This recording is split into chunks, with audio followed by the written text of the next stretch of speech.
8:33 minutos, 7:33 en las Islas Canarias.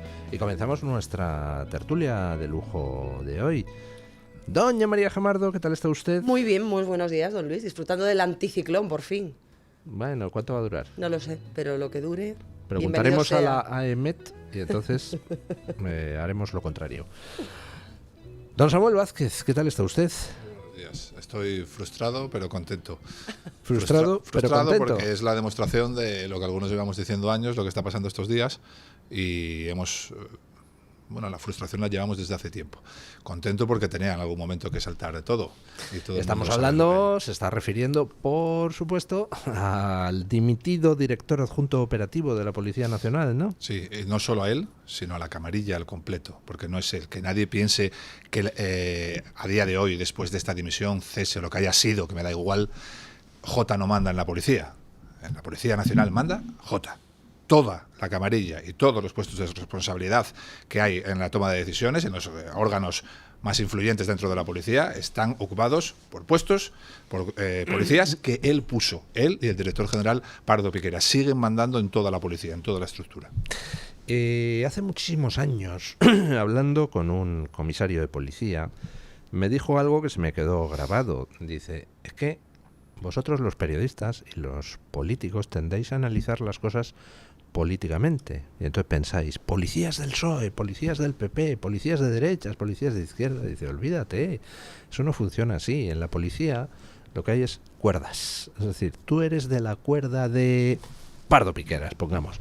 Tú eres de la cuerda de Villarejo. Tú eres de la cuerda de... Y funcionan como camarillas de poder que entran al asalto, masacran a los de la cuerda de enfrente, pero en fin, tampoco mucho porque no se trata de hacerse demasiado daño y al final pues se instauran allí unas formas pues un poco mafiosas, ¿no? Ellos lo llaman, me lo dijo uno, la dictadura de los comisarios.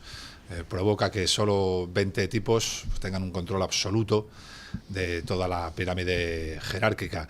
Y funciona bien. Esto de que llaman los protocolos internos, que dice la gente, no han funcionado. Sí que han funcionado. Funcionan excelentemente bien. Si solo una mujer se ha atrevido a denunciar y mira por lo que está pasando, es precisamente porque esos protocolos de presión funcionaron. Si un comisario, hizo un informe relacionando inmigración ilegal y delincuencia, un informe que podrían hacer todos los comisarios de España, porque sucede en todas las ciudades de España. Si solo uno se atrevió, es precisamente porque esos resortes internos funcionan, porque el que se atrevió acabó perseguido, acabó de baja psicológica y acabó purgado. Entonces el resto... Y usted lo puede atestiguar en primera persona, salvo lo de baja psicológica, porque usted decidió, dice, no, me vais a escuchar. Vamos. Me la recomendó el médico, pero yo decidí que no ganaran ellos y preferí no quedarme de baja. Pero la afectación en lo personal es alta, en lo físico es alta, en lo profesional es abrumadora.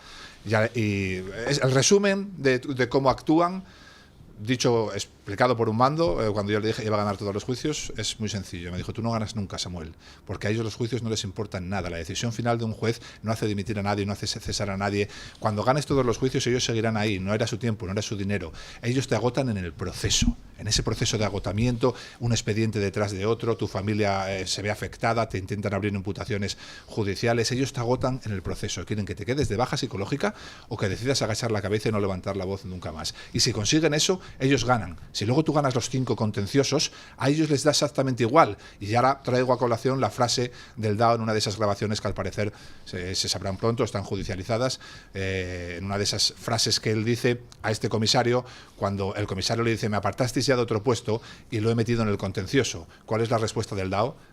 Me importa 3 cojones el contencioso.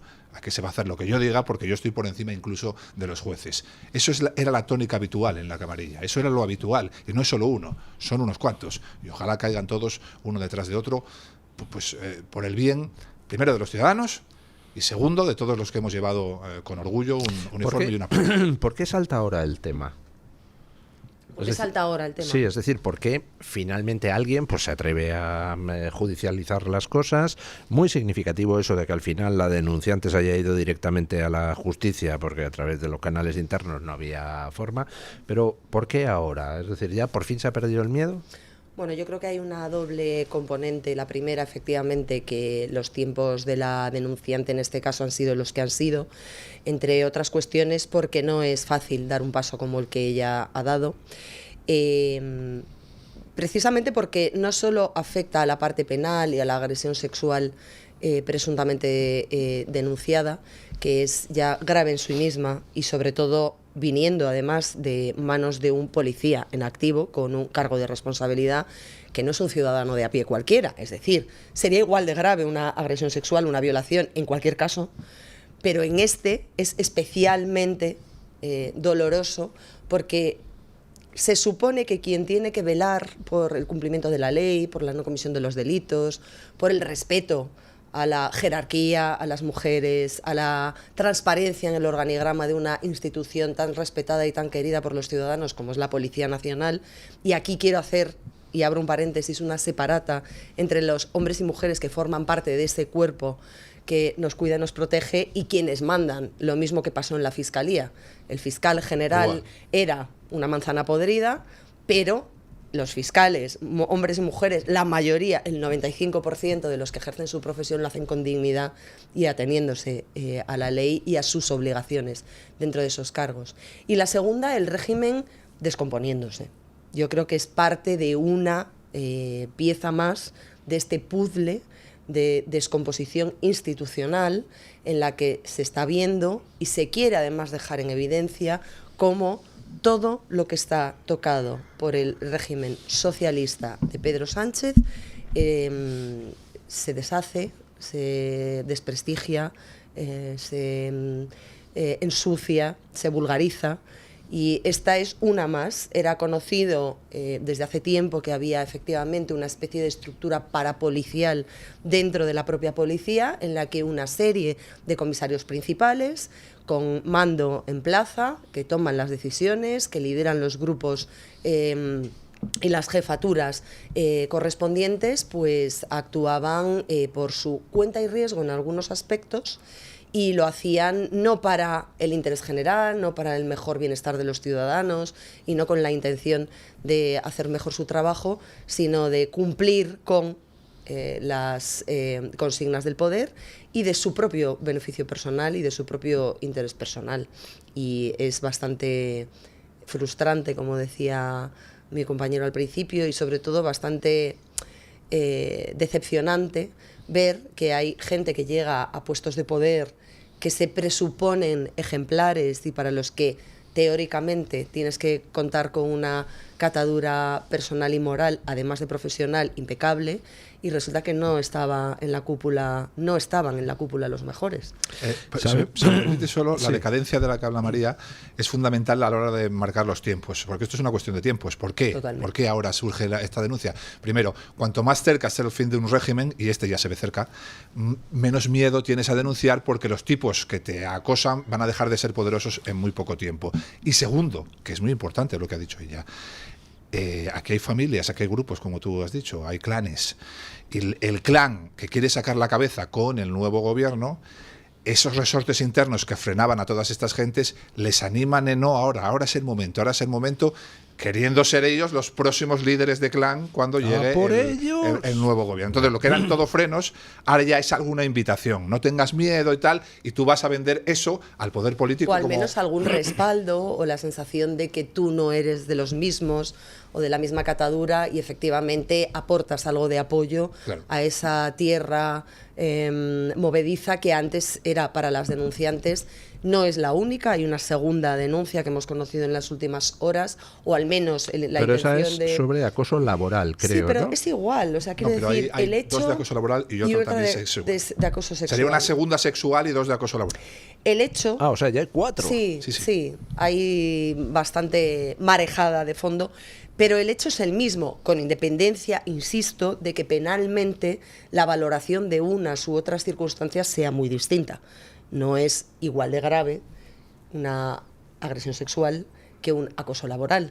Pero para mí, en términos de análisis de la ejemplaridad, análisis del cumplimiento de las obligaciones, análisis de la imagen y de la reputación de un cuerpo policial y de quienes están llamados a liderar ese cuerpo policial, es la misma. Es gente sin escrúpulos, gente que no tiene pudor alguno en coaccionar presuntamente, amenazar presuntamente, chantajear presuntamente, vilipendiar, humillar, vejar presuntamente a subordinados o subordinadas cuando denuncian que lo que se está haciendo no es lo que se debe hacer.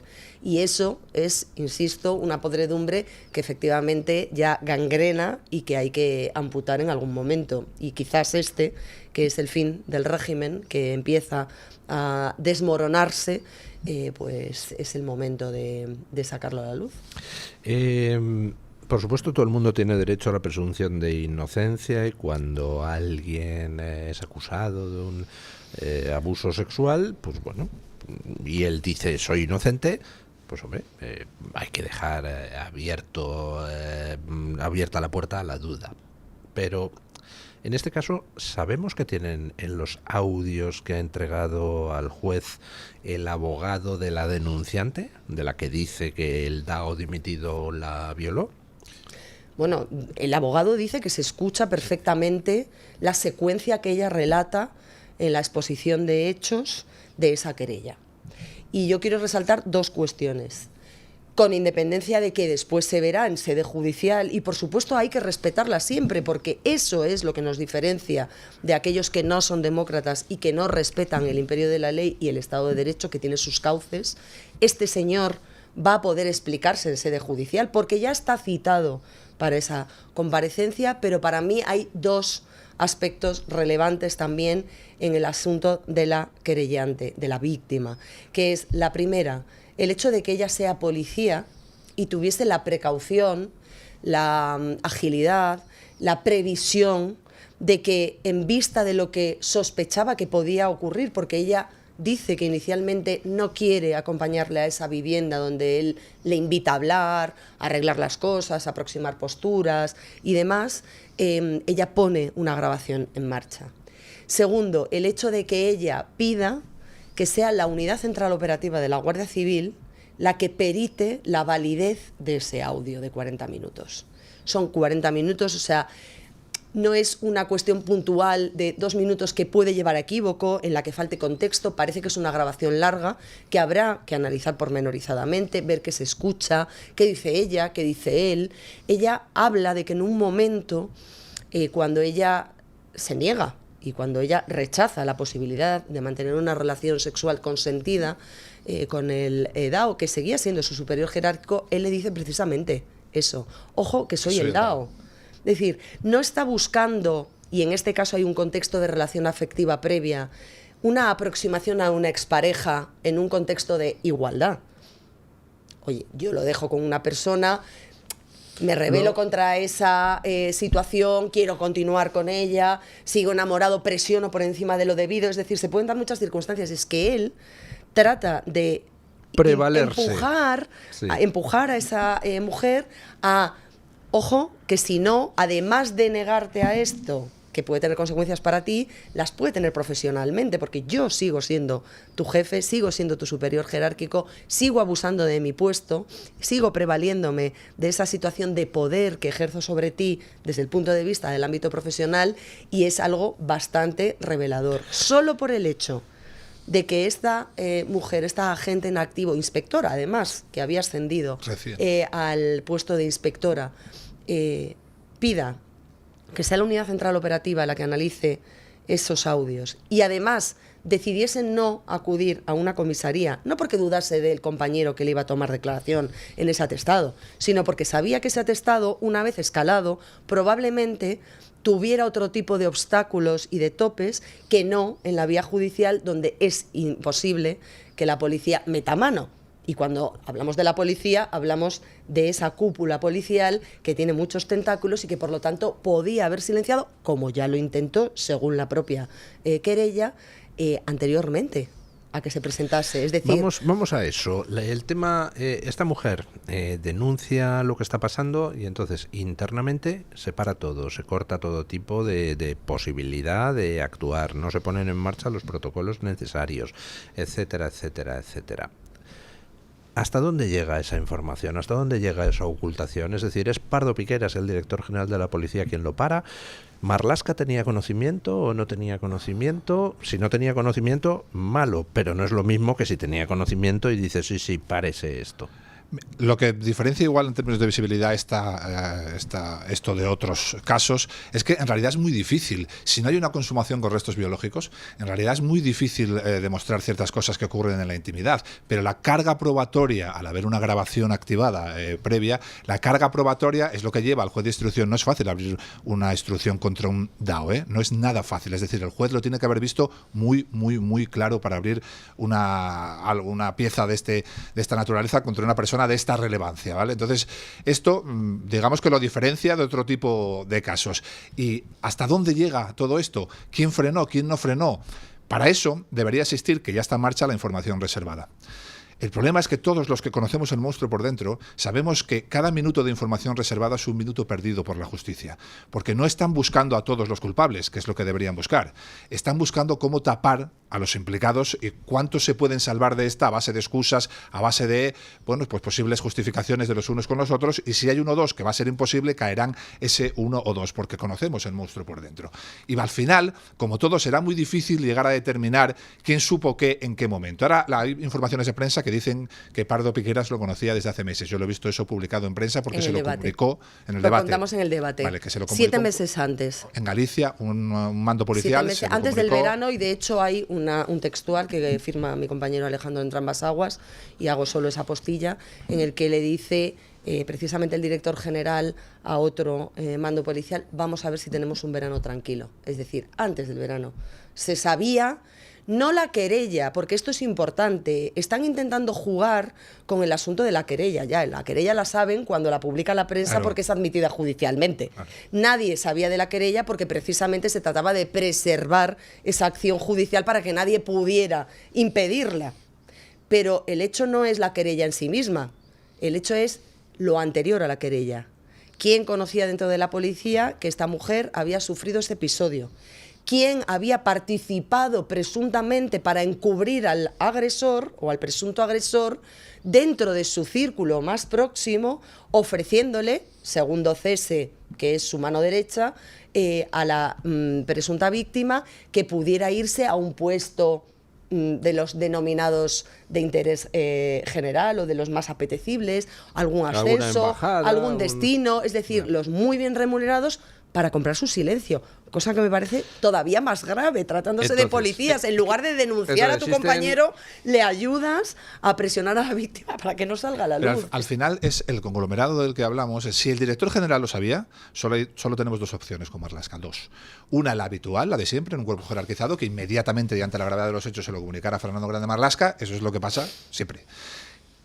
Vamos a pensarnos que no, la segunda opción, que se lo ocultó a su propio ministro, se lo ocultó al director general de la policía.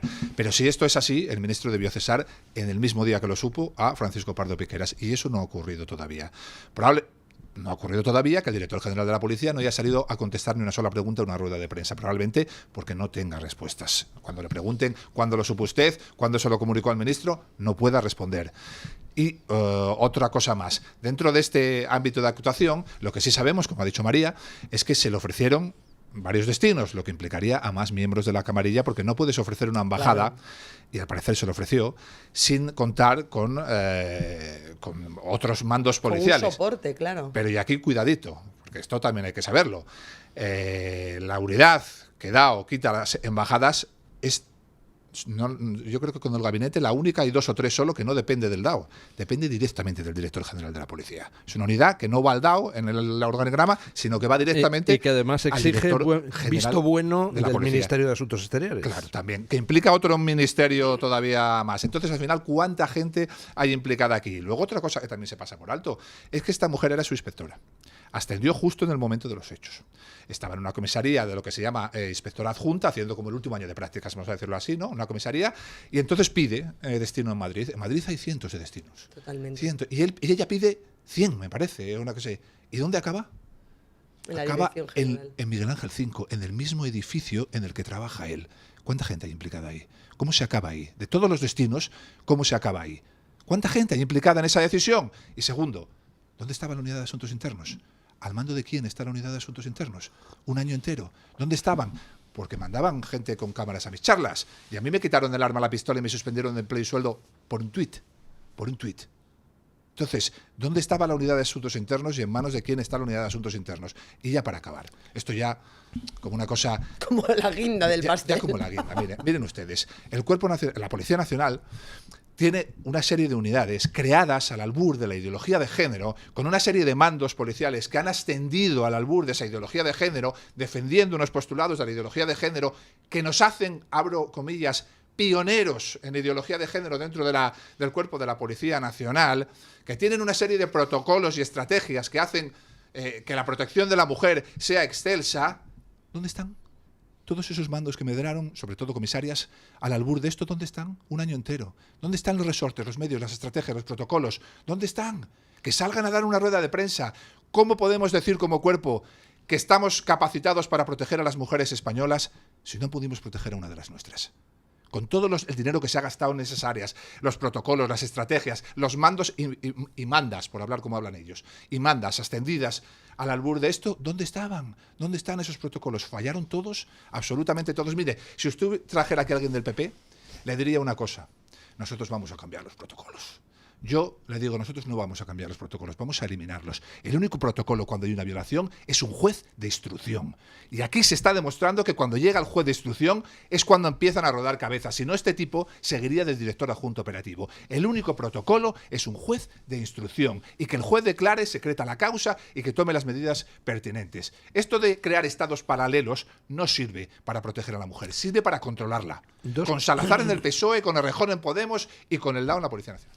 Dos cosillas. Uno, parece que los problemas de este hombre en el ámbito sexual venían de lejos porque se ha publicado, no sé si será cierto, supongo que si se ha publicado y no se ha desmentido, es cierto que ya tuvo problemas en Valladolid porque se tiró de pipa en un burdel y entonces pues al final interviene el comisario amigo de Zapatero, Segundo Martínez, para que no le cayera ningún puro administrativo y no le significara más que administrativo. O más que administrativo y pues bueno, no se viera afectada su carrera.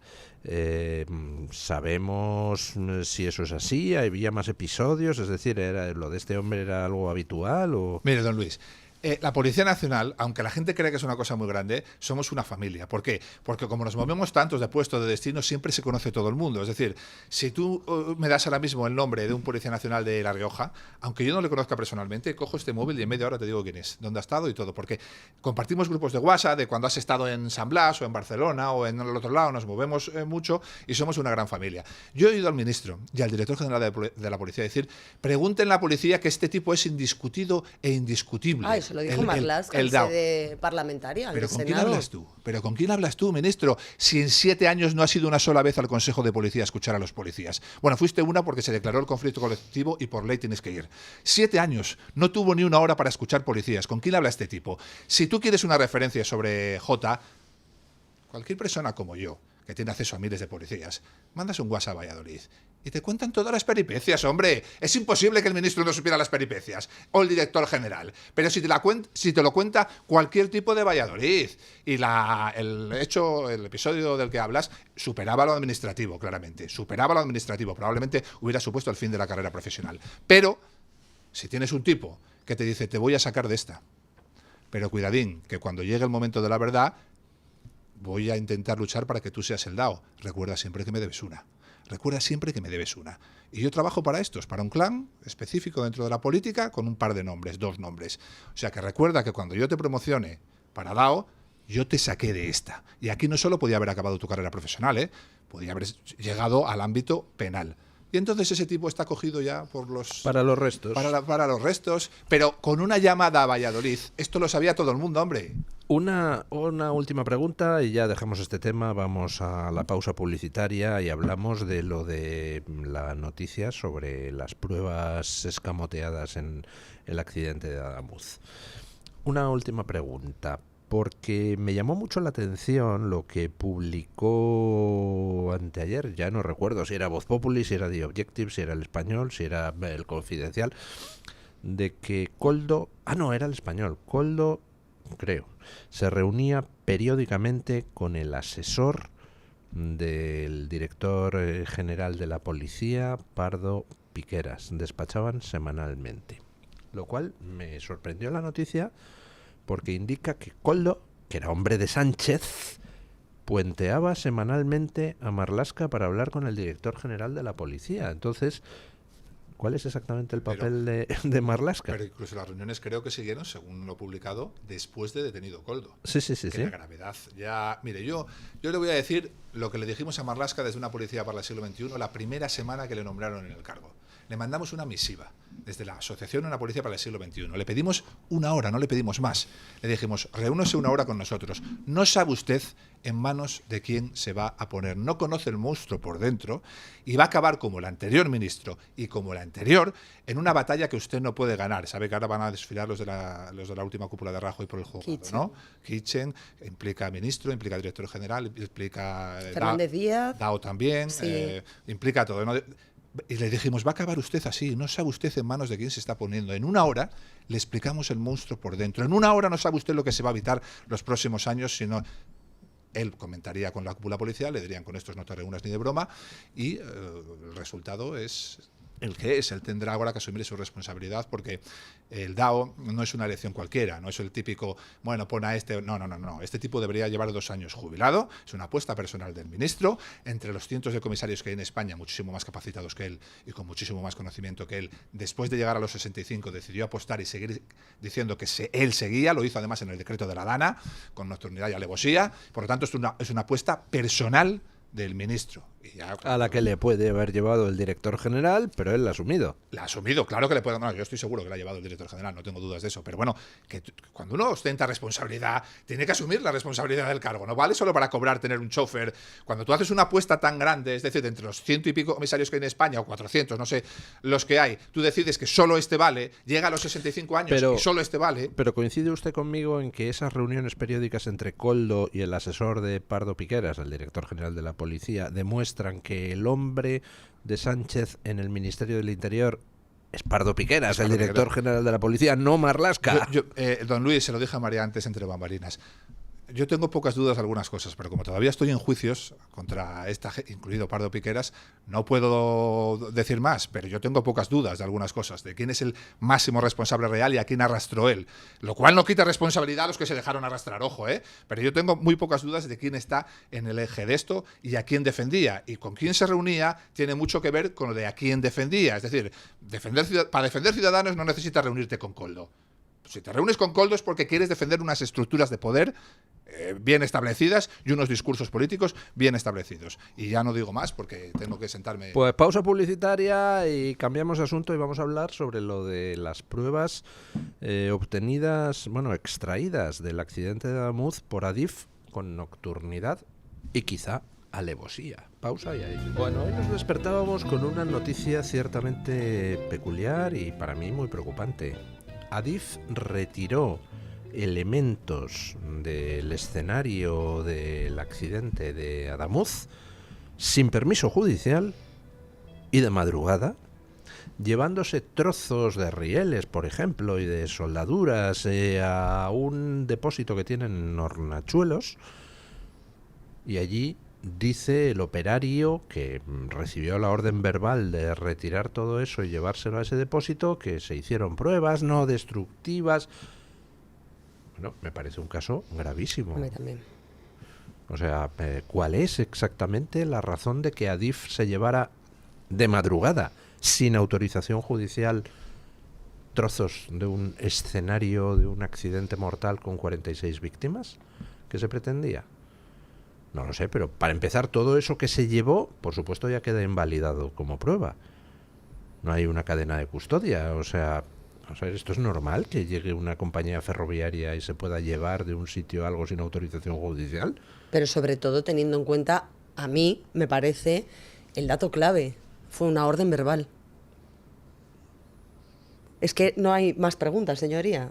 Cuando tú das una orden por escrito, motivada, solicitando además, la Guardia Civil advirtió, en un oficio de la Guardia Civil es donde se refleja esta presunta irregularidad, dijo, oiga, que usted para mover cualquier cosa del escenario precintado de un accidente que se está investigando todavía, tiene que solicitar autorización judicial. Usted va al juzgado, como Adif, y dice, oiga, mire, quiero enviar maquinaria pesada para mover el bogie, aquel tren que apareció, por cierto, a 250 metros por un terraplén que sacó un fotoperiodista extranjero que estaba presuntamente desaparecido y que resultamente cuando sale la foto, no, si estaba localizado, sin precintar, sin custodiar, o sea, es decir, cualquiera se podía acercar. Si se acercó este fotoperiodista, podía haberse acercado cualquiera a manipularlo, a tocarlo, a moverlo, es decir, es que las cosas no son así. Entonces, el hecho de que la Guardia Civil en un oficio reflejase esto ya es sintomático. El hecho de que quien movió o retiró esos elementos diga que recibió la orden verbal de hacerlo, también es bastante sintomático. Y el hecho de que el juzgado dijera, ¿qué están haciendo ustedes? Hagan el favor de devolver todo, pues también es bastante concluyente. Pero desde luego es muy desesperante, una vez más, que haya quien toma decisiones desde una institución directamente implicada en ese accidente, que todavía está bajo sospecha y por ver y determinarse qué responsabilidades va a tener Adif en todo este asunto, que actúe por cuenta y riesgo, motu propio, para hacer cosas que no son debidas. Sí, es que es alucinante. Es que cualquier escenario susceptible de ser un escenario criminal, bien sea, puede ser por incompetencia, pero que también hay por habilidad delictiva, pero también puede ser por sabotaje, puede ser por terrorismo, de momento hay 2 trenes que se han salido y hay muertos. Entonces, cualquier escenario susceptible de una investigación criminal, oye, que te lo enseñan el primer día de academia. Tú llegas allí, no ver, no tocar. No ver, no tocar. Usted acordona y espera a la autoridad judicial. Y no solo no toque usted, sino que es su responsabilidad que no toque nadie. Venga quien venga con la autoridad que venga. Usted le frena y le dice, se queda detrás de la línea que pone policía no pasar, hasta que la autoridad judicial decida, esos me los coge usted como muestra, me los lleva a este almacén. Esos los deja en otro almacén en caso de que los necesitemos. Esos, y a partir de ahí ya vemos y tocamos los policías científicas con guantes, ¿sabe? Entonces, aquí llegas a un sitio donde hay no sé cuántos muertos, te llevas parte de los raíles, te llevas material, llega un periodista y entra primero que nadie a una zona que debería estar acotada y ya no nos como que ya no es, ni siquiera es noticia, ya como que ya es una cosa normal. ¿Por qué? Pues porque como ha habido tantos escándalos y tantas cosas raras, hay la frase esta que se ha incrustado en el imaginario de muchos españoles, esa frase que dice que desde el 11M todo es 11M, algo así, creo que es la frase, ¿no? Sí. Entonces, que al final tú dices, nos la están armando otra vez. Si es que es a lo que tienden a pensar la gente, por lo que viven en el día a día, nos lo están armando otra vez. Yo no sé si esto tendrá explicación o no la tiene, yo no soy profesional de eso, pero sí sé lo que es un escenario de esas dimensiones. Y cuando llega alguien, como dice la Guardia Civil, esto se acordona y allí no toca a nadie, absolutamente. Y si alguien quiere mover algo, hace un oficio escrito con un sello, una firma, un número de placa, permiso al juzgado y dice, oiga, mire, esta prueba ya está etiquetada, está fotografiada, está con un número de agente que firme o de supervisor o de superior que firme ese oficio, está etiquetada, está fotografiada, están tomadas muestras, está tal. Podemos limpiar e ir retirando y la juez, en este caso la instructora, dirá sí o no. claro. Pero tiene que esperarse. Es decir, los cauces, cuando está judicializado, son los que son. Pero es que, aunque solo sea por incompetencia, vamos a presuponer que no es por maldad, o que no hay nada que ocultar y que lo que querían era agilizar todo mucho. Aunque sea por incompetencia, es que los incompetentes fuera, por favor. Sí, claro. Es que hay 47 víctimas mortales. Claro. Es que hay unas familias que quieren saber lo que ha ocurrido y es que esto lanza una sombra de sospecha y de suciedad y de opacidad en las cosas que están pasando cuando nadie mira. Porque además me dices, no, fue a plena luz del día. Oye, a las 10 de la mañana llegó allí un señor y, oye, porque tenía la autorización o porque estaba seguro de lo que estaba haciendo, empezó a retirar piezas. 1 o 20 señores, la cuadrilla que fuera. Pero es que encima se hace de noche. O sea, que lanza también otra señal inequívoca de que, hombre, a lo mejor no quieren demasiada luz y taquígrafos en lo que se está haciendo. Y sobre todo, insisto, conclusión de todos los pequeños indicios, que el juzgado dijo, devuelvan todo.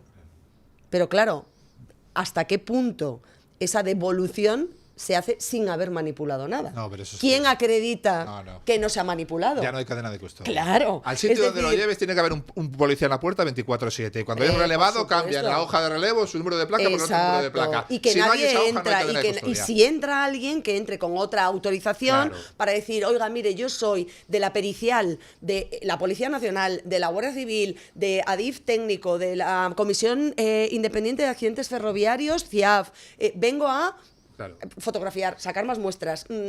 Es decir, todo documentado, Todo. todo trazado, horas, quién, cuándo, Minutos, cómo, por horas, qué, minutos, con qué nombres, autorización, DNIs. con qué objetivo, todo. Todo. Es que si hasta Coldo se tomó más molestias en custodiar las urnas con los avales, ahí sí que durmió abrazado a ellas, ¿eh? Ahí no hubo problema con la cadena Es de que eso sí le custodia. importaba al PSOE. Hombre, es que de verdad, es que Pero- cuando quieren custodiar, custodian Pero bien. es que hay cosas que, María, ni por incompetencia. ¿Qué policía? Yo soy un policía de escala básica. Yo presido una asociación muy grande, ¿vale? Pero soy un policía de escala básica. No tengo los cursos y las capacidades que tienen investigadores criminales de alto nivel que han acudido.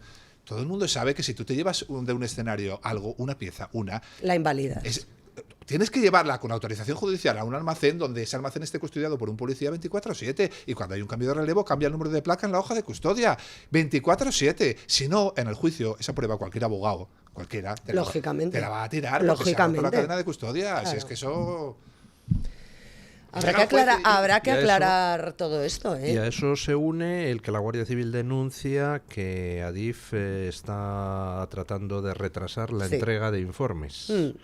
Dicen que, según han contado los compañeros que publican esto, efectivamente hay reclamación de documentación que se tiene que duplicar o triplicar en el tiempo porque Adif no contesta con la agilidad que se entiende que en una situación de este tipo, y suponiendo que está, o presuponiendo que todo está en orden, que no hay nada que ocultar, ni nada por lo que obstaculizar, y que los documentos, los contratos, los pliegos y demás están en orden, evidentemente es, oye, lo solicito, vale, necesitas un par de días para hacerte con la documentación, para pedirle al responsable técnico del departamento, lo que... Pero vamos, tampoco es más cera de la que arde. Pero claro, cuando en los primeros días del asunto, después de la tragedia, yo detectaba a través de una serie además, y lo quiero decir, de ciudadanos anónimos que se dedican indirectamente al mundo ferroviario, pero que tienen conocimientos técnicos importantes sobre ingeniería, sobre informática, sobre distintas áreas. Se preocuparon de detectar que había movimientos en los portales de contratación en los que se estaban eliminando pliegos, subiendo otros que no estaban, y yo lo conté así, es decir, había borrado de datos, no borrado en sí, pero sí ocultación de archivos. Es decir, en el listín telefónico de la plataforma de contratación a la que tú puedes acceder para ver cualquier pliego técnico, adjudicación de contrato, obra pública, quién es la empresa a la que se le asigna, todo este tipo de cosas que tienen que estar y ser de público conocimiento para cualquier ciudadano, no hace falta ser periodista, para cualquier ciudadano, veías que en ese listín telefónico de repente se habían ocultado algunos del listado, ¿no? Y entonces dices, ¿por qué ahora lo ocultan cuando hace 2 días estaba visible o hace unas horas estaba visible? ¿Y por qué ahora añaden una serie de documentos que antes no estaban? Es decir, ¿por qué no cuelgan todo desde el principio y bien? Entonces, es evidente que aquí hay cosas que desdibujan mucho la transparencia deseable en un accidente de estas características, en cualquier actuación de la administración pública, pero mucho más cuando hay víctimas mortales y se está tratando de dilucidar de quién es la responsabilidad, sabiendo que en este caso no se puede atribuir, por fortuna, la responsabilidad a un error humano de ninguno de los maquinistas, que suele ser lo habitual. Y tampoco se le puede echar la culpa a ningún gobierno autonómico del PP, con lo cual pues no tiene el PSOE Frustrada también esa posibilidad, sí. De Franco. ni a Franco, es verdad, es verdad. Ni a Tejero tampoco. Bueno. Pasamos de tema, pero antes de ello permítanme pues un consejo publicitario. Según datos de la Asociación Española de Urología, la hiperplasia benigna de próstata afecta ya a 1 de cada 2 hombres mayores de 50 años en España. Es una prevalencia que aumenta exponencialmente con la edad hasta alcanzar al 90% de los varones mayores de 75 años. Esta realidad se traduce en un impacto directo sobre la calidad de vida. Mucha gente lo conoce, la necesidad de orinar varias veces por la noche afecta al 83% de este segmento masculino, provocando fatiga crónica y estrés. Si tiene usted más de 50 años, pues Prostameder es un innovador complemento alimenticio diseñado para apoyar la salud de la próstata.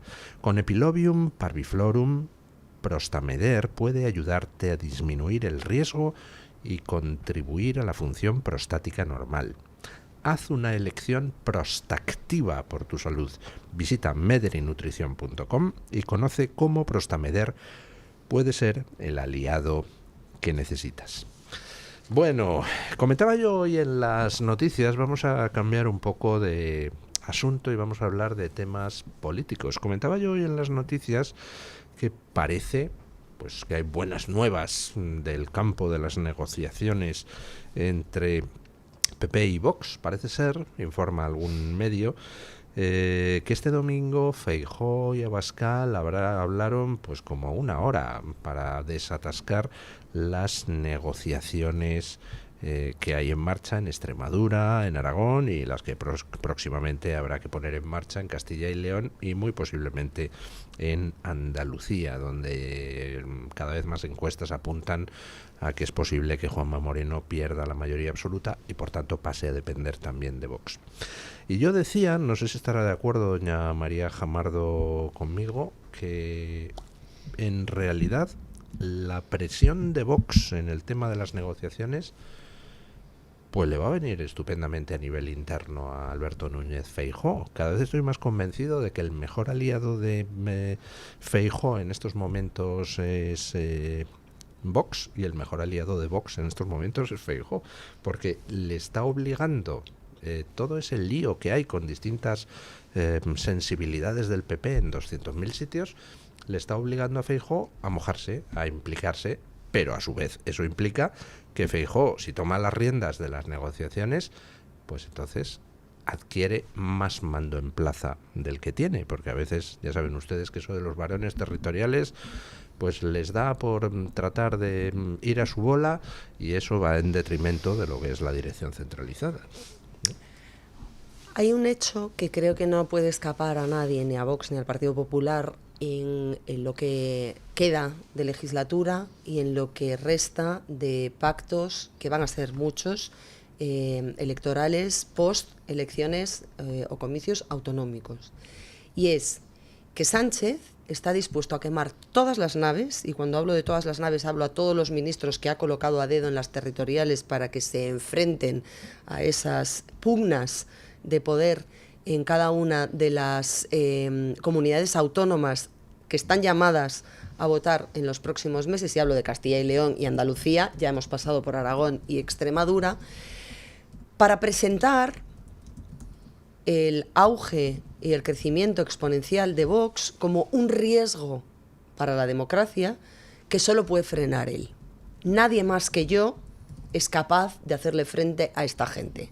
Mirad que he colocado a mis primeros espadas en Extremadura.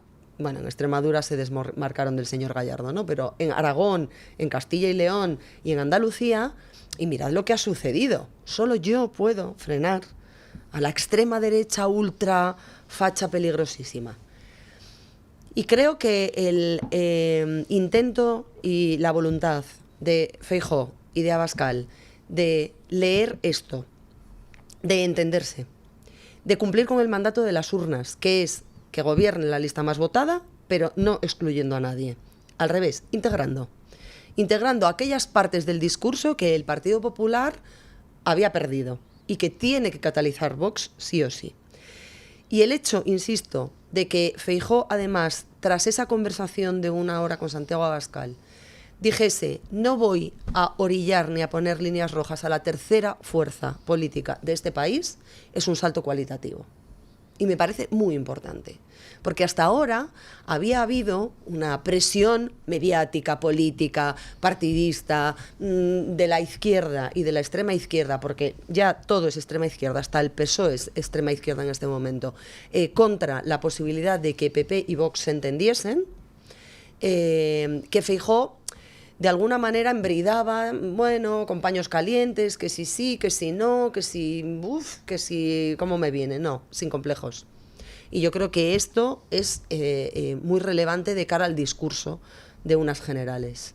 Vamos a gobernar, los españoles quieren que gobernemos los territorios y la nación, y tenemos que entendernos. Y creo que es el camino que tienen que seguir ambos. Unos liderando con la mayoría de los votos y los diputados, y los otros contribuyendo con sus votos, que son cada vez más, y con sus diputados, que también son cada vez más, a mejorar y a recuperar esa parte del discurso que la derecha española había perdido y había abandonado, pues no sé si por dejadez, lo desconozco, por pereza, por complejo, por vergüenza, no tengo ni idea. Pero es cierto que la realidad social es la que manda, y la voluntad y la soberanía está en las urnas y en el pueblo que ha votado, y ha votado muy claro. Es verdad que cada vez el discurso de Pedro Sánchez se parece más al de los bilduetarras, al de los filoterroristas, estos de nosotros vamos a parar a ese enemigo invisible que no existe, que es una batalla que ganan siempre porque como no tienen nadie delante, que es al fascismo y a bueno, lo hemos visto en la universidad ayer mismo del País Vasco, ¿verdad? Vamos a parar al fascismo, dicen unos chavalillos ahí que jamás enfrentaron en los espacios públicos a los asesinos de niños. Y que son alumnos de terroristas que están en activo como profesores. Y que ahora quieren parar aquí a mis compañeros que han ido allí a dar una mesa informativa, bueno, da hasta la risa, ¿no? Pero lo que sí está claro es que también, hay que decirlo, desde los medios más subvencionados por la derecha, ha habido durante todo un año, incluso más, una estrategia de decir que Vox estaba ayudando a Pedro Sánchez y que era el mejor amigo de Pedro Sánchez en su estrategia. Oiga, mire, yo no sé de estadística mucho ni de esto de cosas electorales, pero no recuerdo en democracia, y tengo 50 años, ningún periodo donde un bloque en el que no estuviera el PSOE, tuviera la intención de voto por encima de los 200 diputados como tenemos ahora. No lo recuerdo.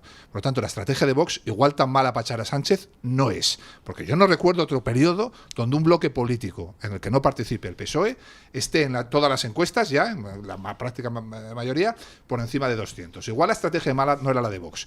Igual era la del PP, la estrategia mala. Y ahora Abascal y Feijóo han hablado. Bueno, evidentemente Santiago no despacha conmigo estas cosas, yo no pertenezco a los órganos ejecutivos. Estoy seguro que, como siempre, hará lo mejor para los españoles. Y el que tiene un discurso firme, claro, en todos los sitios y a todas las horas, es uno. El que tiene que unificar el discurso, dependiendo de si habla la baronesa de Extremadura, el de Ceuta o el de Cataluña, es otro. Y cuando lo unifique, pues será mucho más, me imagino que será mucho más difícil dialogar. Lo que está claro es que María ha dado una clave que no se escapa a nadie.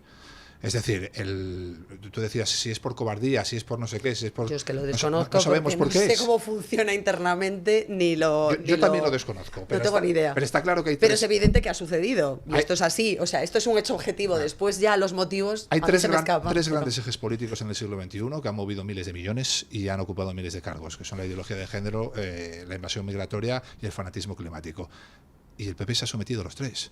Y ha ido de la mano los tres. No hay ayuntamiento del PP que no tenga su concejalía de medio ambiente, ideología de género. Se ha sometido a los tres. Entonces, para jugar a perder, oiga, mire, yo no salgo a un campo de batalla sabiendo que voy a perder. Yo salgo a ganar la batalla. Punto. Y si se cambia la mentalidad, pues será mucho más fácil llegar a un acuerdo. Yo creo que también es el momento, ¿no? Creo que ha llegado un punto en el que la sociedad se ha dado cuenta, necesitaba ese tiempo para darse cuenta, porque el mensaje del mainstream es muy potente. Muy potente. Y entonces cuando a ti te están todo el día criminalizando porque no reciclas, te obsesionas con no reciclar. Es que mis hijos me preguntaban, ¿no reciclas? No voy a reciclar. Ya está, fin, usted no es como voy yo. a reciclar, no. Es que te van a multar. Bueno, cuando me multen me lo pensaré. O cuando me incentiven. Porque a lo mejor no es todo prohibición, castigo, a lo mejor es incentivar. Oiga, pues si usted recicla, usted va a tener un descuento en la tasa de basuras anual de su ayuntamiento, por ejemplo, ¿no? En el impuesto de las basuras. O puede ser incentivar. Pero yo es que me niego objetivamente a que a mí me criminalicen como si fuera la que está acabando con la salud del planeta y la que está contribuyendo al deshielo de los polos y a la capa de ozono, cuando tenemos a China liderando con el 80% de emisiones de CO2 a nivel mundial. O sea, el 80% es China. Y el resto, el 20%, el resto, todos los demás países, el 20%, luego a España le toca un 0,000. Y dentro de España a mí me toca como un 0,000. O sea, es decir, no soy nadie. Entonces, bien, me parece muy bien no contaminar, respetar el medio ambiente, por supuesto quiero dejarle un mundo mejor a mis hijos, pero hombre, esa obsesión de criminalizar a la gente, no reciclas, hereje. O sea, es que de verdad es una presión innecesaria. Al final llega el niño a casa y dice, mamá, por tu culpa se ha muerto un oso polar en Canadá. Es que de verdad, o sea, es una cosa loquísima. ¿Sabes? Y como esto ha pasado con el tema de la violencia de género, que es un problema que existe y hay mujeres que mueren por violencia de género, pero maltratado. Pero hay muchos hombres que están padeciendo de manera inversa y perversa el asunto de la violencia de género. Perversa. Por cierto, y aquí abro paréntesis, cualquiera en la situación del DAO hubiera pasado 72 horas en el calabozo. Fin. Con lo cual, también vamos a preguntarnos cosas. Porque cualquier hombre que reciba una llamada a la policía de este señor me está agrediendo a la 1 de la mañana en mi casa, me siento amenazada, tengo miedo, ese señor se va 72 horas al calabozo. Y con esa carga probatoria se le había retirado el arma. Entonces, quiero decir con esto que es verdad que hay una serie de problemas, pero que estos problemas se han magnificado y que se han magnificado con una serie de intereses políticos que responden a una serie de intereses de lobbies, que a su vez responden a una serie de intereses económicos que nada tienen que ver con que a todos nos vaya mejor o peor. Pues, chico, todos sabemos que hay que ir al monte y cuidar el medio ambiente. Pero, hombre, cuando te están mandando ese mensaje y en su contrario te están mandando el no se pueden limpiar acequias, no se puede limpiar el monte, no puedes llevar a pastar a zonas no puedes recoger una piña. Ojo, delincuente, que estás cogiendo una piña del monte. Es decir, o sea, es que hemos llegado a unos extremos que la gente ya ha dicho, bueno, es que pero vamos a lo que reaccionar. íbamos, porque nos estamos yendo por las ramas. Yo creo que ha señalado usted algo perfectamente cierto. Ha habido una presión social muy bien financiada, muy bien impulsada políticamente en favor de esos tres ejes que don Samuel describía: el tema de la estafa climática, el tema de la estafa de género y el asunto de la invasión migratoria descontrolada. Todo eso se ha financiado con dineros de cooperación exterior, ha fluido el dinero de un país a otro, toda una serie de golfos viviendo de eso y machacando a todo aquel que se opusiera a ese tipo de mandangas. Y el PP, no solo el PP español, el PP europeo se ha sumado a todo eso y de hecho sigue gobernando con el Partido Socialista en Europa. Y claro, todo eso al final ha hecho que surja una contestación social cada vez más fuerte y estamos viendo cómo poco a poco dentro del Partido Popular Europeo empiezan a limarse ciertas actitudes, empiezan a romper la disciplina de voto y votan con los grupos a su derecha en determinadas cosas, por ejemplo en lo de Mercosur, y aquí en España estamos viendo cómo el PP empieza a recoger velas en algunos temas. Y yo creo pues que eso es muy positivo, es decir, hay votantes de Vox que dicen, no, es que el PP no es de fiar. Vamos, el PP ha hecho muchísimas cosas mal y yo en la vida le voy a votar, pero el PP es recuperable, el PP está lleno de mucha buena gente que simplemente ha estado abducida por una serie de personajes, pues, en fin, muy siniestros. González Pons, por ejemplo. Hay muchos otros ejemplos. Pero dentro del PP, por cada González Pons, hay 100 que no lo son. Y todo eso es recuperable. El PSOE no. El PSOE es una máquina criminal. Es una organización por y para el delito. El PP no. Puede haber muchos garbanzos negros. Se han equivocado un montón. Han defendido auténticas canalladas en algunos casos. Pero pueden rectificar, yo creo. Y lo están haciendo. Bueno, no lo sé. Desconozco, insisto, el programa político del Partido Popular. Desconozco cómo han llegado a ese punto de abandonar alguna parte del discurso que el electorado ahora está demandando. Pero sí es cierto que sigue habiendo una parte importante de la sociedad española que confía su voto al Partido Popular, que le da la victoria electoralmente en distintos territorios y que por lo tanto le obliga a liderar un diálogo abierto con la segunda fuerza, porque en muchas ocasiones ya es casi evidente el sorpaso, y si no lo es ahora, lo será próximamente, de Vox al Partido Socialista, de donde, por cierto, recoge mucho voto Vox. Hay que decir que hay mucha gente que tradicionalmente votaba al Partido Socialista porque creía que era el partido de los trabajadores, de las clases humildes, de los trabajadores del campo, del feminismo y de las mujeres, que se ha sentido absolutamente abandonado o utilizado. Y en esa en ese caldo de descontento, es donde quien sí mantiene el discurso, quien sí hace propuestas, es Vox. Y de ahí que esté capitalizando muy buena parte de ese descontento de las clases trabajadoras, del sector primario, de aquellos que están preocupados en sus barrios por la inseguridad ciudadana, por la llegada de gente desconocida y descontroladamente, que no se sabe qué antecedentes traen. Y creo que es una buena reacción. Creo que hay un bloque, además, evidente. Ahora estamos en política de bloques y es evidente que el bloque de la derecha es el que está llamado a gobernar en los próximos años, territorialmente y casi con toda tal seguridad. Ha mencionado usted el sorpaso. Como dato sí. curioso, desde noviembre hasta ahora, febrero, la distancia entre Vox y el PSOE se va reduciendo Totalmente. a razón de 1 punto por mes. Quiere decir que dentro de 6 meses Vox está por delante en las encuestas. Bueno, ya ha habido ejemplos, ¿no? O sea, yo ya creo que en Badajoz, creo recordar, los resultados fueron mejor los de Vox que los del Partido Socialista, siendo en la además cuarta parte de los Extremadura. ayuntamientos aragoneses ya se ha producido el sorpaso, y en Castilla y León vamos a ver lo que pasa en algunas provincias o incluso en el general, ¿no? Yo como anécdota solo, hay algunas conferencias mías, no voy a decir nombres, a las que vienen concejales del PP escondiditos, pero luego me saludan y me dicen que están de acuerdo con todo. Qué malvado. Pausa publicitaria y seguimos. Bueno, aprovechando que tenemos aquí a don Samuel, que es buen conocedor de esas cosas, y a doña María Jamardo, que también es buena conocedora de todo lo referido a la actualidad judicial, vamos con un tema, pues que como todo en este gobierno, cuando tiene que hacer públicas cifras, incluso ya manipuladas, pues que son terribles, elige un viernes para hacerlo, para que a ver si así en el fin de semana se diluye un poco el impacto, pero como ya nos lo conocemos, pues entonces nos hacemos eco de las cifras al empezar la semana siguiente. Cifras de criminalidad dantescas. Estamos hablando, don Samuel, que los delitos más graves están creciendo con Sánchez de una forma desaforada. Él lo trata de enmascarar diciendo que la criminalidad total, pues en fin, que ha disminuido, porque ahí suma pues los hurtos, suma todos los delitos pequeñitos, que por cierto, también habría que entrar a ver cómo los están contabilizando, pero suman los delitos pequeñitos para encubrir lo gordo. Y es que, por ejemplo, pues prácticamente se han triplicado las violaciones graves en España desde que este gobierno feminista llegó al poder.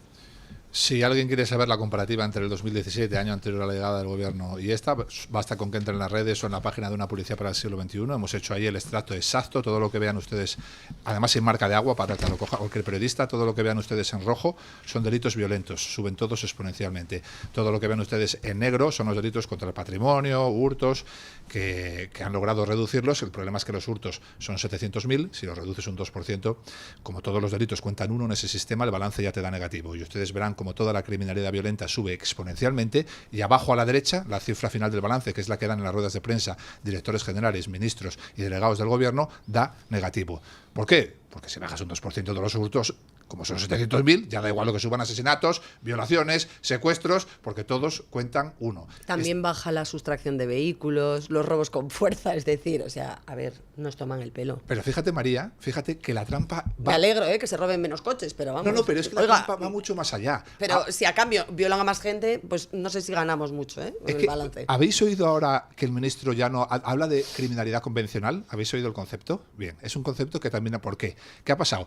Que efectivamente los hurtos bajan porque ya la gente no lleva dinero encima ni nada que robar. Los robos en las casas, tú entras en una casa hoy y ¿qué te puedes llevar? El ordenador. Antes había pasta, sí. Metida en un armario, en un contrafondo. Joyas, hoy es más complicado. El dinero es virtual hoy, ¿vale? Entonces, ¿qué pasa? Que con eso iban tirando. Al bajar los hurtos todos los años un ratillo, su balance daba negativo. ¿Qué pasa? Que ahora han extendido exponencialmente las estafas informáticas, que están sustituyendo a los hurtos, que te quiten dinero a través de una estafa informática. Y lo que han hecho, como el balance empezaba a darles positivo por culpa de las estafas, se han inventado un concepto que es criminalidad convencional, que ¿qué significa?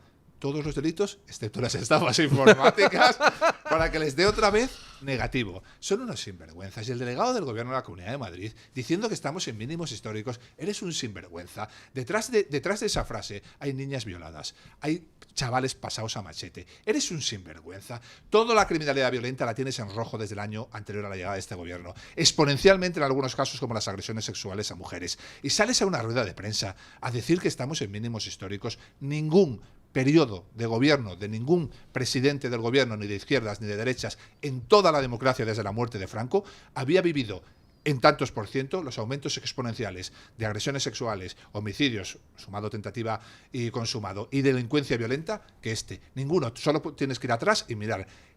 Este es el periodo de gobierno con mayor incremento de la criminalidad violenta de toda nuestra democracia. Y aún así siguen con el discurso en sus medios de comunicación y mandando... Y se lo compran. Y se lo compran. Y las feministas se lo compran. Por favor, pero las por de la favor. ley del sí es sí, que liberó anticipadamente a violadores y pederastas y que redujo las condenas de muchos de ellos para que cumplieran menos años. Es que la situación es, y luego hablamos de los fenómenos de reacción de la gente, pero es que no pisan la calle, no saben de lo que están hablando. O sea, valoran las cifras como si las cifras fuesen meros números, y detrás de los números hay historias reales. Y hay hechos concretos que motivan esa estadística. Y cuando tú pones una serie de números y tratas de maquillarlos ya recurriendo a los eufemismos que tanto le gustan a la izquierda, ya lo de criminalidad convencional, me quedo muerta. O sea, es que hay que ser, de verdad, hay que ser, ¿eh? No lo voy a poner el calificativo, pero hay que ser. En los balances interiores, como sabrás, es muy difícil hacer esto de las nacionalidades. El único digamos, informe serio para verificar el impacto de la inmigración masiva dentro de la delincuencia está precisamente en el apartado que tú has mencionado, es decir, en el balance anual de violencia contra la mujer, donde queda claro que de los asesinatos a mujeres, me parece, no recuerdo la cifra exacta, no quiero meter la pata, pero está en un 40 y tantos %, son cometidos por extranjeros. Pero teniendo en cuenta los millones de nacionalizados que hay en España ya, hay que entender que en la otra parte, en los que cuentan como españoles, hay muchos también hay muchos que no son originariamente españoles, no son de origen, que vienen de otras culturas, que tienen otros principios y otra forma de interactuar con la mujer socialmente y familiarmente, y que ya son considerados españoles y que por lo tanto están adulterando la estadística real. Que nos llevaría... No adulterándola porque no sean españoles o no tengan derecho a serlo, sino porque el hecho de que se les esté computando como españoles,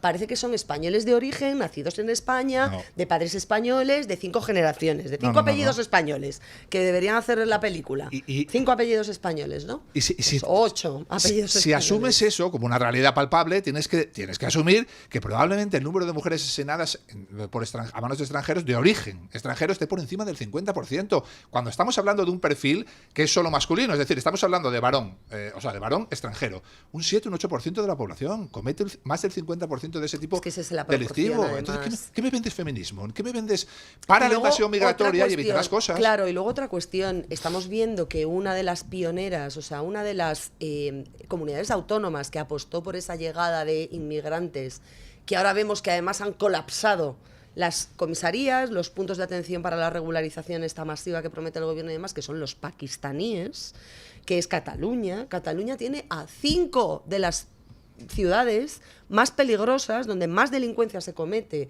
y donde ha crecido exponencialmente. 5 son catalanas en ese ranking.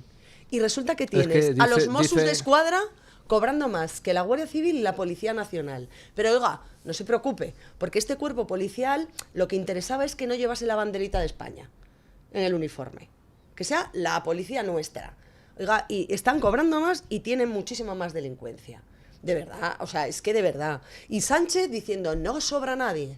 Necesitamos a toda la gente que quiera venir. No, lo que necesitamos es a policías y a guardias civiles que controlen el despropósito en el que nos habéis metido, que cobren lo que tienen que cobrar por hacer su trabajo, que están infrapagados, que tengan el material que necesitan para hacer su trabajo, que se lo tienen que comprar ellos porque si no les quedan pequeños los chalecos, por ejemplo, entre otras cosas, y de verdad, y que dejéis de pontificar desde las tribunas políticas cuando no tocáis Torre Pacheco, Alcalá de Henares y como estos otros sitios donde día a día la gente tiene que convivir con realidades que no quedan ocultas en esas cifras, que son su día a día. Cataluña y el País Vasco son 2 experimentos sociológicos de élites políticas y económicas que están saliendo como están saliendo y están pagando todos los ciudadanos, pero es verdad que esas élites políticas y económicas también tienen el control absoluto del relato a través de controlar las universidades, de controlar las televisiones públicas, de controlar los colegios, de controlarlo absolutamente todo, y eso es lo que hace que la población todavía no despierte y se den cuenta de que tienen el enemigo en casa. Es decir, la inmigración llegó por el Mediterráneo, es verdad, y llegó, la la manera en la que llegó, pero hay 2 excepciones a eso. En el norte no se nota tanto, en Cantabria, en Asturias todavía lo que se nota en el Mediterráneo, pero por una mera cuestión geográfica, es de sentido común. Sin embargo, estando lejos, en el País Vasco y Cataluña sí se nota. ¿Por qué? Porque es un experimento sociológico para sustituir todo lo español, incluido todo lo que sonara hispanidad, porque Messi no quería hablar catalán y ya está, y el que viene de allí habla español y no quiere hablar catalán. Claro. Sin embargo, uno que viene de África le puedes, en lugar de enseñar español, Catalán subvencionado, que es lo que hicieron, Que insisto, con en los realidad tampoco les ha pakistaníes. funcionado. pero eso ha funcionado, porque hay que estar loco para creer que eso iba a salir bien, viniendo de una Bueno, cultura- pero era su proyecto. Era su proyecto. El proyecto era, bueno, vamos a tener inmigración, porque necesitamos traer mano de obra, inmigración, tal. ¿Qué inmigración vamos a traer? Por ejemplo, inmigración de Sudamérica, que hablan español, que son hermanos de la madre patria, que tienen cultura similar. En algunos aspectos aún tienen que evolucionar algunas cuestiones, insisto, en las relaciones con la mujer y demás, porque todavía hay cierto machismo y cierta imposición del hombre a la mujer, y hay cosas que mejorar, pero hombre, tienen unas raíces culturales, unas raíces históricas, un lenguaje, hombre, muy compartidos, muy compartidos. Y no, deciden, bueno, pues vamos a traer aquí gente que nos vote porque hablan catalán y que sean futuros independentistas. Bangladesíes, por ejemplo. que Va a salir bien, tienen una seguro. cosa Va a loquísima, salir tienen bien, un seguro. nexo Seguro. tremendo, un estrecho. Bueno, pues les salió fatal. Ahora, de hecho, lo que está subiendo mucho como idioma hablado en Cataluña es el árabe y el catalán continúa cayendo. Bueno, chico, ten cuidado con lo que deseas porque a lo mejor lo consigues, ¿no? Bueno, la gente la que es tiene que que- las lenguas son herramientas de comunicación y la gente va a utilizar aquella que le permita comunicarse. Sirven para entendernos. Es Si que nos tú diferencian de tienes los una animales. población árabe que habla en árabe y que entre ellos hablan en árabe, pues seguirán hablando en árabe. Ya está. Si es que no hay más. Igual que el que habla español, hablará español, y el que habla catalán, catalán. Y siempre ha funcionado en las regiones en las que tenemos lenguas cooficiales, y yo lo digo porque soy gallega, tener una asignatura, como tienes inglés o como tienes francés, que sea lengua y literatura gallega, lengua y literatura catalana. Me parece perfecto que se conozca, pero no es necesario esa inmersión de te voy a convertir en un gallego parlante o en Sí, un sí. catalán parlante Y vas al tren. de primera. Vas al tren, suena el aviso en Ay, de inglés, y luego en verdad. español, y luego en catalán. Por favor, Pero vamos a de ver, verdad, por si el que lo favor. entiende en español ya lo ha Por entendido, favor. no necesitas el de catalán. La lengua nos diferencia de los animales porque es un sistema de comunicación en el que nos entendemos. Si tú pones una barrera a esa comunicación, yo voy a Cataluña, al Parlamento, voy al Ayuntamiento de Barcelona, a la Comisión de Bandas. Me llaman como experto en sociología criminal, como criminólogo que soy, como presidente de una asociación. Y los tipos que tengo enfrente, todos hablan español. Y todos se niegan a hablar español. Por lo tanto, mi trabajo ya no lo puedo hacer igual porque la pregunta que me estás haciendo no te la entiendo. Que al final lo vas sacando porque es parecido, pero no te la entiendo. Es decir, te estás convirtiendo en un animal, estás poniendo una barrera donde no la había, una barrera de comunicación que es la que nos separa de los animales donde no la había. Y lo grave, y ahora ya meto la puya también porque es necesario, es que hasta el diputado, el concejal del PP también me habló en catalán. Esto es así, es decir, se negó a hablarme en español también el concejal del PP. Y yo voy a hacer mi trabajo, yo no me voy a ir, yo voy a intentar contestar a todo el mundo porque soy un profesional y voy a hacer mi trabajo. Pero la comunicación y mi trabajo no pueden ser el mismo si el que me interpela me habla en un idioma que yo no conozco, cuando perfectamente habla mi idioma. Perfectamente. Hoy he venido yo, mañana cuando venga otro, pero hoy he venido yo, que solo hablo español, por favor. Pero cuando los separatistas catalanes se reúnen con Otegi, hablan todos en español Hombre, entre ellos. pero vamos, Bueno, ni, y tengo que decir ni que uno habla catalán ni el otro vasco. y tengo que decir que el presidente de la mesa, que era de Junts, que se portó muy bien conmigo, ese cuando hablaba conmigo sí que me hablaba en español. Y luego, en el pasillo, bueno, lo digo, es un chascarrillo, pero lo digo, me dijo, tienes razón en todo, pero no te la puedo dar. Bueno, pues nada. Qué vergüenza. Los de Junts, pues ya sabemos dónde acabarán al final. Pues tanto RC como Junts dicen que ahora sí que el burka que está muy mal. O sea, votan en el Congreso hace 2 días en contra de prohibir el burka, pero ahora está muy mal. Me ha parecido muy bien el que ahora PP y Vox y PP estén aprobando iniciativas en muchos ayuntamientos donde gobiernan conjuntamente prohibiendo el uso del burka en dependencias municipales. Vamos, me parece estupendo. Me parece estupendo, primero por la prohibición en sí y segundo porque esa es la manera de ir colaborando. ¡Qué narices! O sea, De abajo arriba. A mí también me parece muy bien que el PP por fin se adhiera a las peticiones de Vox y apruebe una petición en todos nuestros ayuntamientos y en todas nuestras diputaciones, que es la de prohibir el burka. Y ojalá sean todas, como dices tú, porque por ejemplo en Ceuta están a pachas con el PSOE y el partido este islamista de allí, no sé cómo se llama. Hermanos Musulmanes, ahí, creo, ¿no? Pues ese, y ahí sí que se niegan a quitar el burka y dicen que es un elemento de la libertad religiosa de la ciudad. El PP. Bueno, pues también libertad religiosa por ese criterio puede ser la ablación, ¿no? ¿No? Es una creencia religiosa de muchos países, es decir, es absurdo. Yo creo que es importantísimo, ya no por las mujeres adultas, que también, que se ven obligadas a llevarlo o que no han conocido otra cosa y lo llevan por costumbre y porque creen que es lo correcto. Creo que hay que darle la posibilidad a las niñas que están en etapas educativas y académicas obligatorias de poder asistir a los centros escolares como el resto de sus compañeros, sin esa presión, sin esa carga, sin esa limitación física, porque lo es, porque da calor, porque es una cuestión que a mí me parece muy bien, que si tú voluntaria y libremente, en un contexto libre y voluntario, familiar, social, cultural, de origen, eres suficientemente capaz para tomar esa decisión y te lo quieres poner, adelante. Eso, para mí, por supuesto, queda fuera de toda discusión, pero es que no estamos hablando de eso. No estamos hablando de mujeres libres, no estamos hablando de mujeres que hayan podido elegir otra cosa, no estamos hablando de mujeres que no tengan o que no sufran represalias, o aunque solo sea apartheid o críticas, ¿no?, de su comunidad o de aquellos que las rodean en su día a día por no usarlo, que no se vean señaladas por el hecho de no hacerlo. Si pudieran hacerlo sin ser señaladas, y hay unas que lo eligen y otras que no, entonces estaríamos hablando de libertad. Pero no es el caso. Hay algunas activistas que han huido precisamente de eso y que cuentan...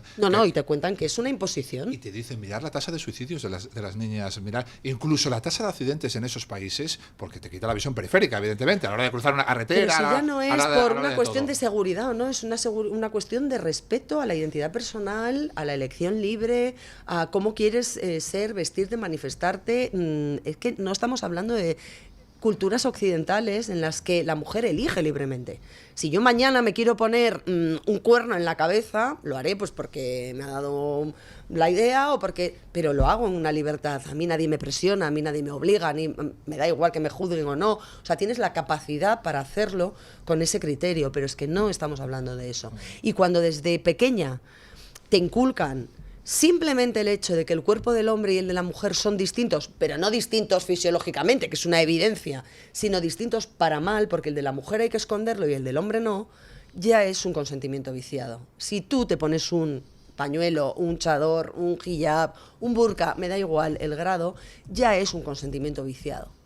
Y entonces no podemos admitir que en las administraciones fomenten esto. Hablábamos y a partir de ahí, en el ámbito privado, cada uno que viva su fe como quiera, pero no en los espacios públicos. Hablábamos ni en de los las colegios. mociones para prohibir el burka en ayuntamientos, ya que en el Congreso, gracias entre otros a RC y Junts, no se ha aprobado. Pues en los ayuntamientos Vox y PP están presentando mociones conjuntas, o presenta Vox mociones a las que se suma el PP, pero el caso es que se aprueban. Y el último fue ayer en Ellín, donde se ha aprobado la moción con la abstención del Partido Socialista. Al Partido Socialista le molan los burkas, veo, ¿no? La primera vez que en España vimos a un representante, está en Google, no lo invento yo, vimos a un representante político de cierto nivel aparecer al lado de una mujer completamente tapada con un burka, completamente tapada, fue en una entrega de premios en Toledo, donde Paje entregó ¡hombre! Paje al lado de la mujer con burka, entregó a esta mujer, y yo recuerdo las tertulias del día siguiente, que era cuando nacía Podemos, el nacimiento de Podemos, cuando estaban Vescansa, Urban y tal. Recuerdo cómo defendían los de Podemos a esa mujer y ese burka en aras a la libertad religiosa. Lo recuerdo perfectamente. Y fue Paje. Solo hay que entrar en Google y poner Paje y burka. Eso es así. Yo no me lo invento. Bueno, pues vamos a invocar a nuestros compañeros para que vengan a decirnos qué han comentado hoy en la encuesta los oyentes. Pero ya me ha picado la curiosidad y no tengo más remedio que buscar en Google. García Paje burka. Anda. García Paje burka, efectivamente. Apareció el tío con una mujer al lado con burka. Ahí lo tenéis. Sí, señor. ¡Qué bueno! Esto es de los años en los que nacemos. Este es el del PSOE bueno. Bueno, doña Carmen Carbonell, ¿qué dice nuestra audiencia? Por favor. Don Luis, hoy les estábamos preguntando por la tragedia de Adamuz, por ese accidente ferroviario que ya saben que se saldó con la muerte de más de 40 personas, 46 personas. ¿Por qué cree que Adif se llevó pruebas del accidente de Adamuz sin autorización judicial? A raíz de esa información que ha publicado el diario ABC, dábamos 4 opciones. La primera, por despiste; la segunda, por echarse unas risas; la tercera, no se fían de la Guardia Civil; y la cuarta, para dar el cambiazo. Desgraciadamente, respecto a accidentes ferroviarios, don Luis, tenemos un precedente muy sonado en nuestro país, que es la masacre del 11M, y de hecho hay muchos oyentes que hacen alusión a esa cuestión. Concretamente, el 88% dice que lo han hecho para dar el cambiazo, hay un 7% que dice que no se fían de la Guardia Civil. 88% cree que para dar el cambiazo. Hay un 4% que dice que es para echarse unas risas, y hay un 1% que dice que por despiste, por negligencia, por decirlo de alguna manera. Mercedes dice que lo han hecho para ganar tiempo, enfangar y eludir responsabilidades. En Twitter, esta oyente dice que lo hacen también para que, mientras tanto, siga corriendo el tiempo. Otro escándalo o tragedia nos hará olvidar esta, y así seguir huyendo hacia adelante. Llevamos desde 2018 así, es continuo y agotador indignarse cada día por algo nuevo. Krausen 1983 dice en Twitter que lo han hecho los mismos que gestionaron lo de las pruebas del 11M en 2004. Es su sello distintivo. En las publicaciones de YouTube, Cucales7939 dice que lo han hecho por quitar pruebas. También se han llevado vagones para desguazarlos. Se repite el patrón del 11M. Gobierne quien gobierne, toman por tonto al ciudadano. Final Faro 2028 dice o pide justicia para las víctimas y familias frente a este gobierno de criminales. Mirobri dice que ha ocurrido como pasó con los trenes del fatídico 11M, y se acuerda concretamente, don Luis, de Alfredo Pérez Rubalcaba. CT González 6139 pone encima de la mesa una cuestión interesante. Dice: recordemos que son extremadamente incompetentes, porque el llevarse esta parte del coche de los vagones en cuestión no sirve para cambiar u ocultar el motivo del accidente, por lo que él considera que se debe a un problema, a una falta de supervisión, entiendo que en la custodia de estas pruebas. Y terminamos con un par de comentarios del chat de YouTube, o 3 en concreto. Javier Carrasco Muñoz, 6553, se pregunta: ¿por qué la juez de turno no investiga a los escamoteadores delictivos de las pruebas? Y añade que es lo de siempre. Caimán Moon 8939 dice que lo malo de este país es que los políticos se han hecho una justicia a medida para salir absueltos de cualquier delito que cometan. Y terminamos con un comentario de Luis Miguel Ceballos Cortés 1257, que dice que los trenes de Hyper eran más seguros y las vías del Scalextric. Qué triste, Bueno. ¿no? Pues sí, pero no sé, como hemos normalizado todo, pues hemos normalizado, por ejemplo, que el mayor atentado terrorista de nuestra historia, el 11M, se desguazaran en cuestión de 2 semanas todos los vagones sin orden judicial. Nadie se atrevió a firmar la orden de autorizar el desguace, y que nos sustituyeran los escenarios del crimen por una mochila que apareció en una comisaría de policía que tenía metralla, mientras que los cuerpos de las víctimas no tenían metralla. Hemos normalizado que nos cuenten una versión oficial. A partir de eso, pues oiga, a partir de ahí podemos normalizar absolutamente Bueno, todo. normalizar, de hecho, me apuntaba ahora un oyente que cuando él tiene que ir a hacerse una foto para determinadas cosas, o cuando tiene que pasar determinados controles, le obligan a sacarse las gafas para revisar que la documentación coincide.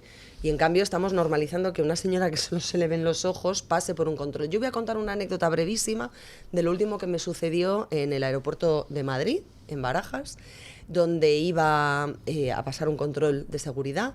Te hacen prácticamente desnudarte, porque no puedes llevar una americana como la que yo llevo ahora, tienes que sacártela, sudadera que no te deje... Bien, asumimos todos las reglas del juego, por seguridad, perfecto.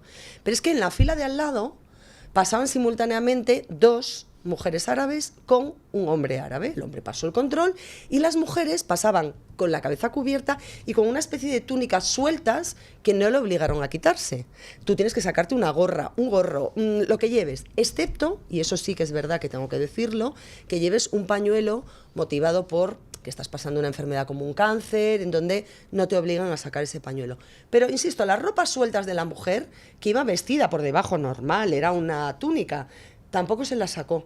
Y entró él en acción a decirle, no se la va a quitar, porque ellas se negaban, no, y pasaron con eso. Y yo le pregunté a la miembro del equipo de seguridad y le digo, o sea, que yo me tengo que sacar la americana, pero esta señora no se tiene que sacar la túnica.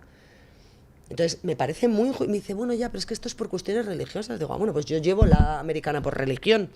Claro, es que ya si nos ponemos a hablar de fe y de cuestiones religiosas, pues yo voy a decir que la americana es una cuestión que mi fe me impone y que tengo que llevar y no me puedo sacar. Es que si la obliga, la acaban echando a la gente. No, lo sé, porque además me le dijo, bueno, son órdenes de arriba. Y dije, vale, pues ya está. No era una discusión con ella, ¿no? Ella estaba haciendo su trabajo.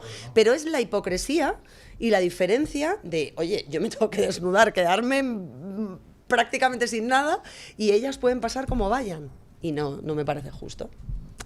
Bueno, doña Carmen Carbonell, muchísimas gracias Un placer, por traernos Luis. la opinión de los oyentes. Muchísimas gracias, doña María Muchas Jamardo. gracias, don Sigan Luis. a doña María en el debate, Eso. la mejor información sobre todo lo relativo a tema de tribunales, pero en general a tema político. O sea, gracias, don Samuel. Oiga, ¿me siguen? Yo creo que es su prima o su primo o alguien, porque me llegan como cientos de mensajes de qué buen ministro del Interior sería don Samuel Sí, Vázquez. es verdad, hay una propuesta popular. Sí. Bueno, pero yo también lo creo, sería usted un Muchas buen ministro del Interior. O al menos que esté en los puestos top de asesorar al ministro del Interior que sea. Hombre, tener un ministro del Interior que supiera de lo que habla, Bueno, eso ya es sería un fundamental. avance. Pero bueno, Una dentro novedad, de incluso. ello, que también se rodee de un equipo, ¿no? Estupendo, de asesores y de profesionales de campo. Bueno, gracias, doña Carmen Carbonell. Y ponemos punto final a la tertulia con don Paco Linares, que hoy nos viene a recordar que el PSOE cambia el punto de mira siempre. Son unos maestros en eso, ¿verdad, don Paco? Afectuosos saludos, don Luis del Pino, y también un abrazo a todo ese equipo del Toro Televisión y Radio Libertad. Gracias. Y vamos ya al meollo de hoy, es decir, vamos a comentar por encimilla cómo las izquierdas, las extremas izquierdas asesinas, los etarras, sin ir más lejos, ayudan a cambiar desde el gobierno el punto de mira según les conviene.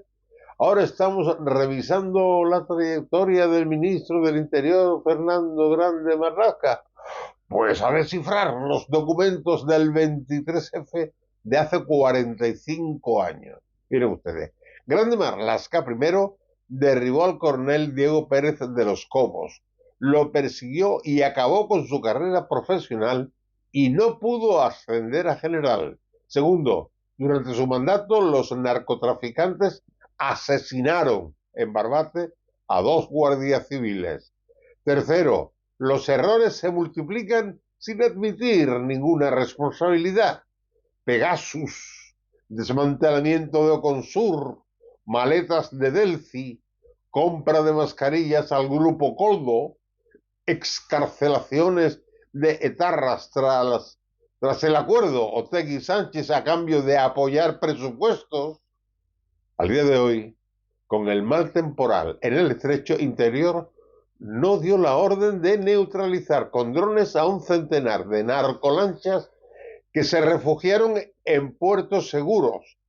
Tampoco ha multado a las gasolineras que venden gasolina a los petaqueros que las hacen llegar a alta mar para suministrar gasolina a las narcolanchas. Fernando Grande Marlaska tampoco sabía nada. Todo parecía empeorar y de pronto explosionó el escándalo sexual más vergonzoso de nuestra democracia. José Ángel González, director adjunto operativo, DAO, el jefe de la Policía Nacional, ha sido acusado de violar presuntamente a una agente que fue su pareja tiempo atrás. El servidor público que juró protegernos se ha reconvertido en un agresor utilizando su vivienda oficial. Y voilà, a cambiar el punto de mira, desclasificar los documentos del 23F. Tras 45 años hay que volver al 23F con Tejero, porque a Franco ya se profanó. ¿A quién le echaremos ahora la culpa? ¿Al PP? No le afecta demasiado, centro-izquierda. A lo único que le puede afectar es al centro-derecha. Al centro-derecha, que es lo único que nos queda, Vox. Hace 45 años Santiago Abascal tenía solo 4 añitos. ¿Se imaginan un niño con esa voz? ¡Me preocupa! Haciéndose pasar por un general y diciéndole a Tejero: teniente coronel, tiene usted que tomar el Congreso. Perdón, que desclasifiquen 1000 documentos más para empezar por los del 11M. Con Tejero no hubo muertos. En el 11M hubo 192 y decenas de miles de damnificados. Ya está bien. Mañana más y mejor. Punto final.